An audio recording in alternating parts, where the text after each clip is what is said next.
Fight five లో first super exclusive news చూద్దాం. ఆ నలుగురు ఎవరు? ఇప్పుడు ఇదే డిస్కషన్ ఏపీలో హాట్ టాపిక్ గా నడుస్తుంది. ఎమ్మెల్యే కోట ఎమ్మెల్సీ అభ్యర్థుల్లో ఒకరు జనసేన నుంచి ఫిక్స్ అయ్యారు. మిగతా నలుగురు ఎవరు? ఏ పార్టీ వారు?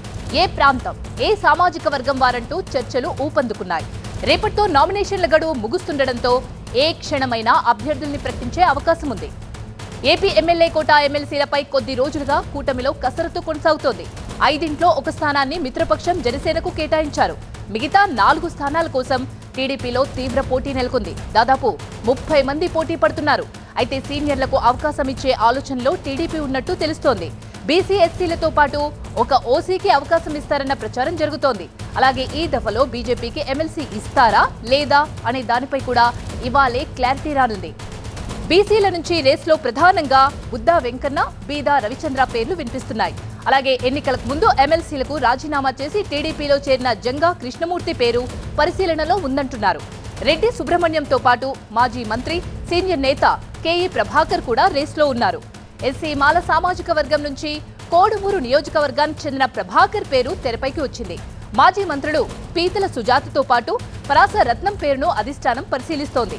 ఎస్సీ మాదిక సామాజిక వర్గం నుంచి కేఎస్ జవహర్ పేరు ప్రధానంగా పరిశీలిస్తున్నారు. ఇటు కమ్మ సామాజిక వర్గం నుంచి కూడా టికెట్ కోసం తీవ్రమైన పోటీయే ఉంది. పెదకూరపాడు మాజీ ఎమ్మెల్యే కొమ్మాలపాటి శ్రీధర్ ఎమ్మెల్సీ ఆశిస్తున్నారు. అలాగే అనంతపురం మాజీ ఎమ్మెల్యే ప్రభాకర్ చౌదరి కూడా తనకు అవకాశం ఇవ్వాలని కోరుతున్నారు. ఇక పార్టీకి సుదీర్ఘకాలం సేవలందిస్తున్న గొట్టిపాటి రామకృష్ణ ప్రసాద్ పేరు కూడా చంద్రబాబు పరిశీలిస్తున్నారు. కాపు సామాజిక వర్గం నుంచి 2 పేర్లు పరిశీలిస్తున్నారు. వంగవీటి రాధాకి ఈసారి అవకాశం ఇస్తారా, లేదంటే వచ్చే ఏడాది ఖాళీ అయ్యే సీట్లలో ఒకటి ఆయనకి ఇస్తారా అనేది ఉత్కంఠ రేపుతోంది. అలాగే ఎమ్మెల్సీగా ప్రస్తుతం టర్మ్ లో రిటైర్ అవుతున్న అషేక్ బాబు రెన్యూల్ కోరుతున్నారు. అయితే అధిష్టానం మరో ఛాన్స్ ఇస్తుందా లేదా అనేది తెలియాల్సి ఉంది.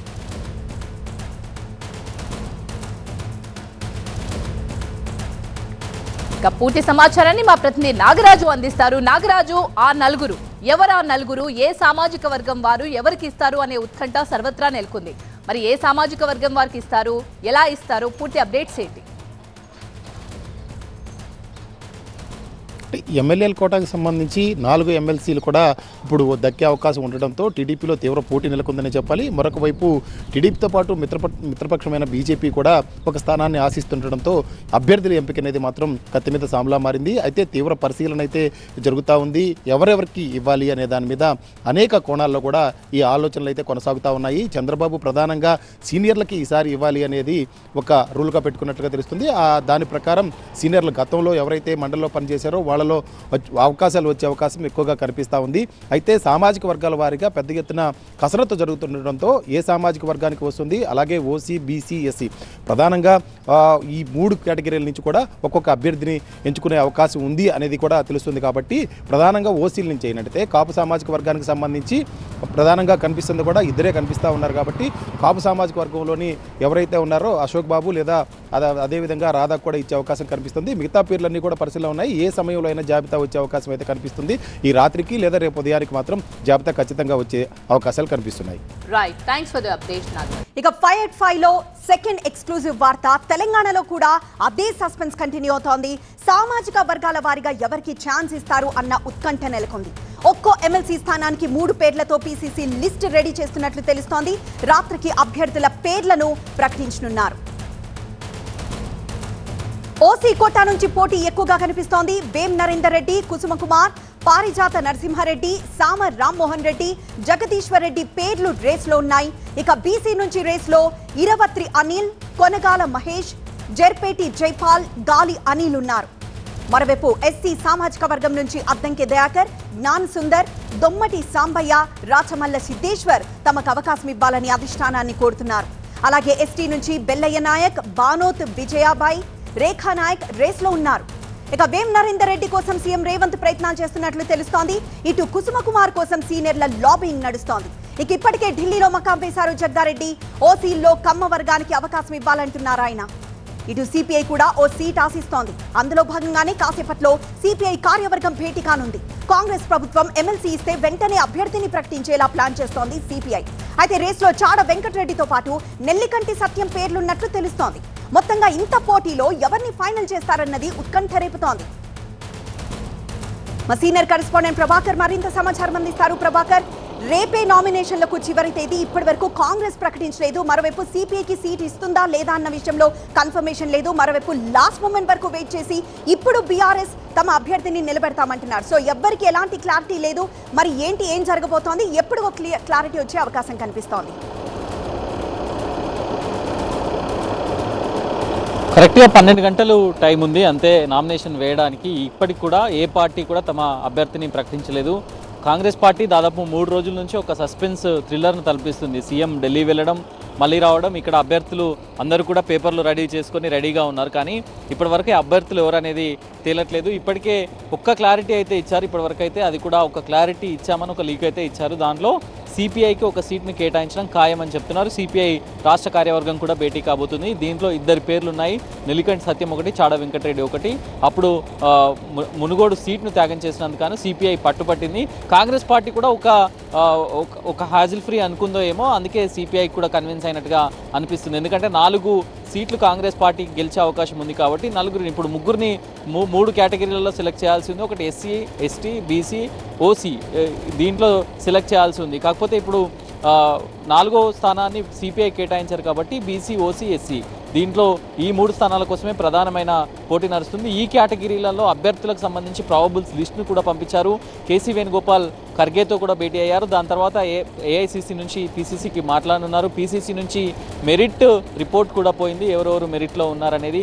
ఓసీ నుంచి మనకు వినిపిస్తున్నట్లుగా వేం నరేందర్ రెడ్డి, కుసుమ కుమార్ ఉన్నప్పటికీ కూడా యువత క్రమంలో చూస్తే ఇంతకుముందు బల్మూర్ వెంకట్, అనిల్ కుమార్ యాదవ్ కూడా ఇట్లాంటి సడన్గా వచ్చి డిక్లేర్ చేసిన విధానం ఉంది కాబట్టి సామ రామ్మోహన్ రెడ్డి లాంటి నేతలు పేర్లు కూడా వినిపిస్తున్నాయి. సో అది కూడా రేవంత్ లిస్టులో ఉంది అని చెప్తున్నారు. దాంతోపాటుగా బీసీల నుంచి కొంతమంది పేర్లు వినిపిస్తున్నాయి. సిద్ధేశ్వర్ లాంటి జనరల్ సెక్రటరీగా ఉన్నారు, పీసీసీ జనరల్ సెక్రటరీగా ఉన్నారు, ఇలాంటి పేర్లు వినిపిస్తున్నాయి. ఎస్సీ నుంచి మాత్రం అద్దంకి దయాకర్కు కన్ఫర్మ్ అయినట్టుగా చెప్తున్నారు. ఎందుకంటే అద్దంకి దయాకర్ ఇదివరకే 2-3 సార్లు కాంగ్రెస్ పార్టీలో వచ్చినట్లే వచ్చి మిస్ అయింది, ఎమ్మెల్సీ కానీ ఎమ్మెల్యే టికెట్ కానీ. సో అద్దంకి దయాకర్కు ఈసారి ఒకరికి మాత్రం కన్ఫర్మ్ అయినట్టుగా తెలుస్తుంది. సో ఒక సస్పెన్స్ థ్రిల్లర్ని అయితే తలపిస్తుంది. ఎందుకంటే ఇంకా లేట్ నైట్ అవుతుందా లేకపోతే ఏ క్షణమైనా లిస్ట్ రావచ్చా అనేది తెలియాల్సి ఉంది. సీఎం ఢిల్లీ వెళ్లాల్సి ఉంది, 2 సార్లు రీషెడ్యూల్ అయింది, లాస్ట్ క్యాన్సిల్ అయింది. సో ఇంకా కూడా ఒక క్లారిటీ రాని పరిస్థితి అయితే ఉంది. ఖర్గేతో సమావేశం గంట పాటు సాగింది కేసీ వేణుగోపాల్ది. కేరళ నుంచి ఢిల్లీకి చేరుకోగానే కేసీ ఖర్గేతో భేటీ అయ్యారు. సో ఇప్పుడు ఏ రకమైన డెసిషన్ తీసుకుంటారు, ఎవరికి ప్రకటిస్తారు అనేది అయితే చూడాల్సి ఉంది. అందరూ అంటే ప్రాబబుల్స్లో ఉన్న అభ్యర్థులందరూ కూడా దాదాపు వాళ్ళ నామినేషన్ పత్రాలన్నీ రెడీ చేసుకుని ఉన్నారు. కేవలం బీఫామ్ ఇస్తే వెళ్ళి నామినేషన్ వేస్తామని. రేపు చివరి రోజుగా ఉంది.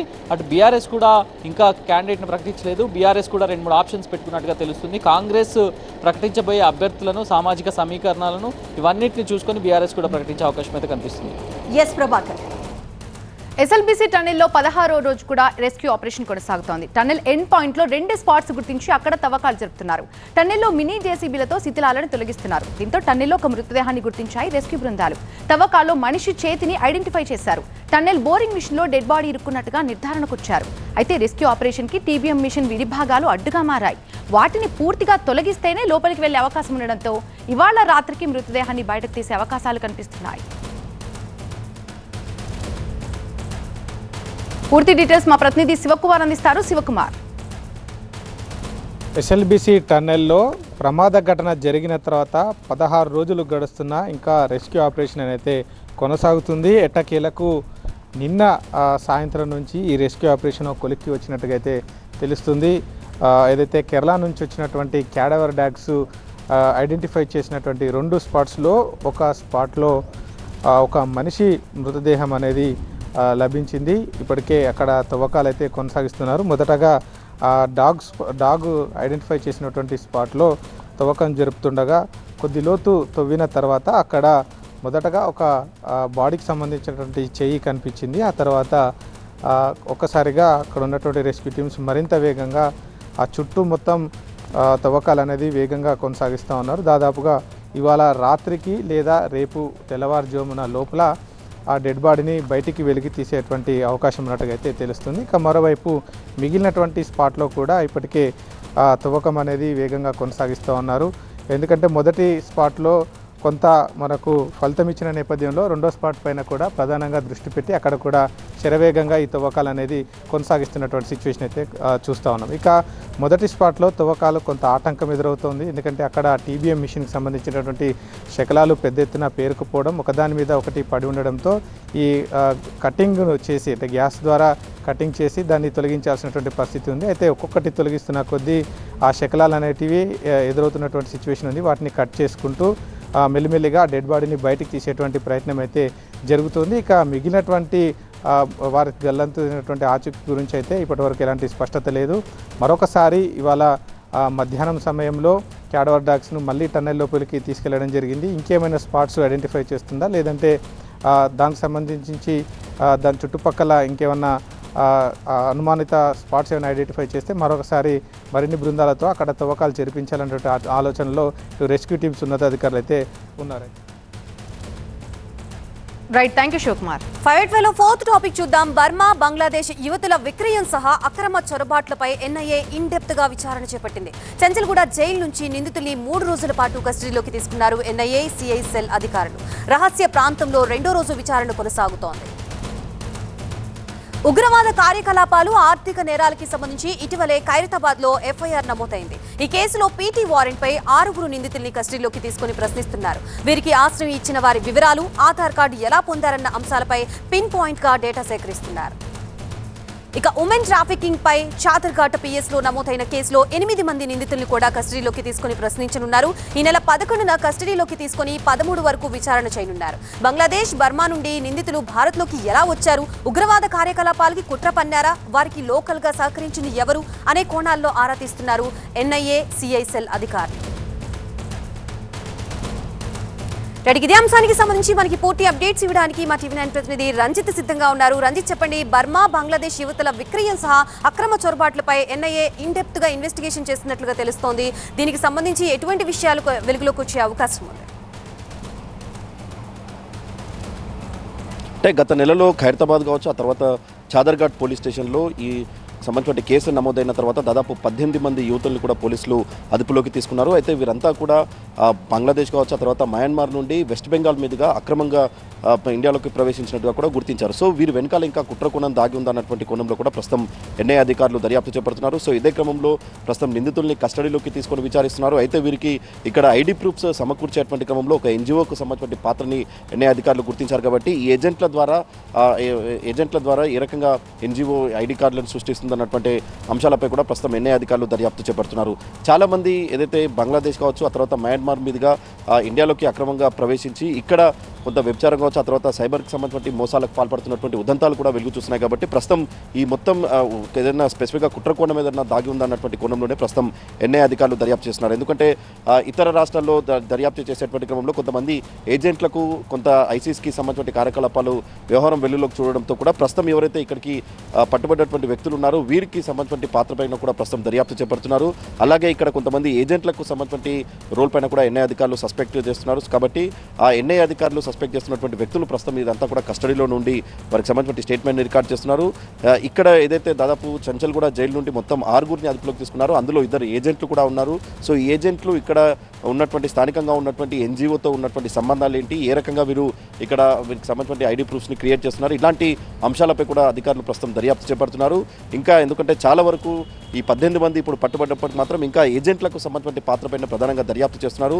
ఒక ఉద్దేశపూర్వకంగా ఇక్కడికి వచ్చి దాడులకు పాల్పడేటువంటి అంశంపై కూడా వీరు కొంత ట్రైన్ అప్ అయ్యారన్నటువంటి వ్యవహారం గతంలో వెస్ట్ బెంగాల్ కావచ్చు, ఇంకా ఇతర ప్రాంతాల్లో ఎన్ఐఏ దర్యాప్తు చేసినప్పుడు ఈ వ్యవహారం బయటకు పడింది. కాబట్టి ఇప్పుడు ఎవరైతే పట్టుబడ్డటువంటి వ్యక్తులు ఉన్నారో వీరు ఏదన్నా కుట్రకోణం దాగి ఉందన్నటువంటి అంశంపైన ప్రస్తుతం ఎన్ఐఏ అధికారులు ప్రధానంగా దర్యాప్తు చేపడుతున్నారు. 3 రోజుల పాటు 2 ఏజెంట్లతో పాటు 4 యువతులను కూడా ప్రస్తుతం కస్టడీలోకి తీసుకొని విచారిస్తున్నారు. అలాగే ఎన్జిఓకు సంబంధించిన పాత్ర ఏంటి, ఎన్జిఓ ఏ రకంగా వీరికి సహకరిస్తుందన్నటువంటి అంశంపై కూడా వివరాలు రాబడుతున్నారు. ఒక దర్యాప్తు కొంత కొలికి వస్తే మాత్రం ఖచ్చితంగా వీరు ఇక్కడికి రావడం వెనకాల ఏదైనా కుట్రకోణం ఉందా అన్నటువంటి అంశంపై కూడా ఎన్ఐఏ అధికారులు క్లారిటీ ఇచ్చే అవకాశాలు కనిపిస్తున్నాయి. Right, thank you Ranjith. Falcon scam లో ఈడీ దర్యాప్తు స్పీడ్ అందుకుంది. Falcon chairman Amardeep, COO Aryan Singh, CO Yogendra Singh ఆస్తులపై ఫోకస్ పెట్టారు ఈడీ అధికారులు. పరారీలో ఉన్న అమర్దీప్ తో పాటు మరో 15 మందికి లుకౌట్ నోటీసులు జారీ అయ్యాయి. మల్టీ లెవెల్ మార్కెటింగ్ స్కీమ్ల పేరిట కొల్లగొట్టిన డబ్బుతో అమర్దీప్ చార్టర్డ్ ఫ్లైట్ కొనుగోలు చేసినట్టుగా గుర్తించారు. ఈడీ పిడి బిగించగానే అమర్దీప్ తో పాటు నిందితులు చార్టెడ్ ఫ్లైట్ లో దుబాయ్కి పారిపోయారు. అయితే ఫ్లైట్ ను హైదరాబాద్ కు తిప్పి పంపారు. 14 కోట్ల విలువ చేసే చార్టెడ్ ఫ్లైట్ ను ఈడీ స్వాధీనం చేసుకుంది. ఫాల్కన్ కేసులో ఇప్పటికే ఫాల్కన్ డైరెక్టర్స్ పవన్ కుమార్, కావ్య నల్లూరి తో సహా ఇంకొకరిని కూడా అరెస్ట్ చేశారు సైబరాబాద్ పోలీసులు. 45 నుంచి 180 రోజుల్లోనే 11 నుంచి 22% రాబడి వస్తుందని నమ్మించడంతో చాలా మంది ఫాల్కన్ గ్రూప్ లో పెట్టుబడులు పెట్టారు. తక్కువ పెట్టుబడితో అధిక లాభాలు ఇస్తామంటూ 1700 కోట్ల రూపాయలు డిపాజిటర్ల నుండి వసూలు చేశారు అమర్దీప్ అండ్ కో. 850 కోట్లు మాత్రమే తిరిగి డిపాజిటర్స్ కు చెల్లించారు. అధిక వడ్డీ లేదు. అసలు కేసులు రావడంతో బాధితులు సైబరాబాద్ పోలీసులను ఆశ్రయించారు. అలా ఫాల్కన్ స్కామ్ బయటపడింది. 20 మందిని నిందితులుగా పేర్కొంటూ ఎఫ్ఐఆర్ నమోదు చేశారు పోలీసులు. కంపెనీకి సంబంధించిన 22 బ్యాంక్ అకౌంట్స్ ను గుర్తించారు. ఫాల్కన్ కేసుపై ఒకవైపు ఈడీ ఉచ్చు బిగుస్తోంది. మరోవైపు white collar criminals Amardeep and కోను దుబాయ్ నుండి రప్పించేందుకు అన్ని మార్గాల్లో ప్రయత్నిస్తున్నారు సైబరాబాద్ పోలీసులు. ప్రిన్సిపల్ కరెస్పాండెంట్ జ్యోతి లైవ్ లోనే సిద్ధంగా ఉన్నారు మరిన్ని డీటెయిల్స్ తో. సో జ్యోతి, వారిని దుబాయ్ నుండి రప్పించడానికి చేస్తున్న ప్రయత్నాలు ఎక్కడి దాకా వచ్చాయి అండ్ అలాగే బాధితుల సంఖ్య కూడా రోజు రోజుకు పెరుగుతోంది. ఈ కేసుకు సంబంధించిన అప్డేట్స్ ఏంటి? ఎస్ నేత్ర, ఫాల్కాన్ కేసుకు సంబంధించి మాత్రం ఒకవైపు సైబరాబాద్ పోలీసులతో పాటుగా ఈడీ అధికారులు దర్యాప్తును వేగవంతం చేశారు. ఇప్పటికే ఈ కేసులో కీలక నిందితులుగా ఉన్నటువంటి ఫాల్కాన్ చైర్మన్గా ఉన్న అమర్దీప్ సింగ్తో పాటుగా సీఈఓగా ఉన్నటువంటి ఆర్యన్ సింగ్, సీఈఓగా ఉన్నటువంటి యోగేందర్ సింగ్, ఈ ముగ్గురికి సంబంధించినటువంటి ఆస్తుల మీద పూర్తి స్థాయిలో కూడా ఈడీ అధికారులు ఫోకస్ పెట్టడం జరిగింది. దీనికి సంబంధించి ఎప్పుడైతే హైదరాబాద్ నుంచి సైబరాబాద్లో కేసు నమోదైన తర్వాత చార్టర్డ్ ఫ్లైట్లో వాళ్ళు దుబాయ్కి పారిపోయారు. ఆ తర్వాత ఆ ఫ్లైట్ని తిరిగి హైదరాబాద్కు పంపించిన తర్వాత ఈడీ అధికారులు 14 కోట్లు విలువ చేసేటటువంటి ఆ ఫ్లైట్ని సైతం కూడా స్వాధీనం చేసుకోవడం జరిగింది. అంతేకాకుండా విదేశాల్లో కూడా పూర్తి స్థాయిలో ఆస్తులు కూడబెట్టినట్లుగా కూడా గుర్తించారు. ఈ నేపథ్యంలో వాళ్లకు సంబంధించి కేవలం ఈ ముగ్గురే కాకుండా వాళ్ళ ఫ్యామిలీ మెంబర్స్ ఎవరైతే ఉంటారో వాళ్ళంతా కూడా ఆ ఫ్లైట్లోనే దుబాయ్కి పారిపోయినట్లుగా కూడా గుర్తించారు. ఈ నేపథ్యంలోనే ఒక 15 మందికి పోలీసులు లుకౌట్ నోటీసులు కూడా జారీ చేయడం జరిగింది. అంటే పెట్టుబడులు పెట్టిన తర్వాత అధిక వడ్డీలు ఇస్తామంటూ కూడా ఈ మోసాలకు పాల్పడ్డారు. ప్రధానంగా ఓవరాల్గా 1700 కోట్లు అయితే దాంట్లో 850 కోట్ల వరకు కూడా చెల్లించడం జరిగింది. రిమైనింగ్ ఏదైతే 850 కోట్లకు సంబంధించి ఒక్కసారిగా కూడా బాధితులు ఏదైతే డిపాజిట్లు కట్టిన తర్వాత ఆ డిపాజిట్లకు సంబంధించినటువంటి అధిక వడ్డీ రాకపోవడంతో కూడా సైబరాబాద్ పోలీసులను ఆశ్రయించడం జరిగింది. ఈ నేపథ్యంలో దేశవ్యాప్తంగా దాదాపుగా ఇప్పటి వరకు కూడా 6600 చిల్లరకి పైగా కూడా బాధితులు ఉన్నటువంటి పరిస్థితి. ఒకవైపు ఎన్ఆర్ఐలు కావచ్చు, అంతేకాకుండా సామాన్య ప్రజలు కావచ్చు, వీళ్ళంతా కూడా ఉన్నారు. ఈ కేసుకు సంబంధించి ఒకవైపు ఇటువైపు ఈడీతో పాటు సైబరాబాద్ పోలీసులు సైమల్టేనియస్గా కూడా ఈ కేసును దర్యాప్తును వేగవంతం చేశారు. మరొక వైపు ఎప్పుడైతే అంటే 25,000 రూపాయల నుంచి మొదలుకుంటే దాదాపు 9 లక్షల రూపాయల వరకు కడితే దానికి సంబంధించి పూర్తి స్థాయిలో కూడా 11% నుంచి 20% వరకు కూడా వడ్డీలు ఇస్తాము. అంతేకాకుండా ఎవరైనా డిపాజిటర్లని తీసుకొని వస్తే వాళ్ళకి అదనంగా 4% కూడా ఈ యొక్క మొత్తం పర్సంటేజ్ మొత్తం కూడా మీకు ఇస్తాము అధిక వడ్డీ రూపంలో అంటూ కూడా వాళ్ళకి అమాయకుల ప్రజలను కూడా మోసాలకు పాల్పడ్డారు. ఈ నేపథ్యంలో పూర్తి స్థాయిలో కూడా విదేశాలకు దాదాపు 22 బ్యాంకులను గుర్తించడంతో పాటుగా 20కి పైగా షెల్ కంపెనీస్ను కూడా గుర్తించారు. ఇదంతా కూడా ఒకవైపు సింగపూర్తో పాటుగా మలేషియా లాంటి విదేశాల్లో పెట్టుబడులు పెట్టినట్టుగా కూడా గుర్తించడం జరిగింది. ఈ నేపథ్యంలో పూర్తి స్థాయిలో కూడా వాళ్ళ ఆస్తుల మీద ఈడీ ఫోకస్ చేసిందని చెప్పుకోవచ్చు. లుకౌట్ నోటీసులు కూడా జారీ చేశారు. వాళ్ళని అంటే ఆ లుకౌట్ నోటీసులకు సంబంధించి పూర్తి స్థాయిలో కూడా పోలీసులు మాత్రం పూర్తి స్థాయిలో వేగవంతం చేశారని చెప్పుకోవచ్చు. దీనికి సంబంధించి ఒక్కొక్కరుగా బాధితులు కూడా పెరుగుతూ ఉన్నారు. ఈడీ అదే స్థాయిలో కూడా వాళ్ళ ఆస్తులకు సంబంధించి కూడా పూర్తి స్థాయిలో ఫోకస్ పెట్టిందని చెప్పుకోవచ్చు. రైట్ జ్యోతి, ఇది 5/5.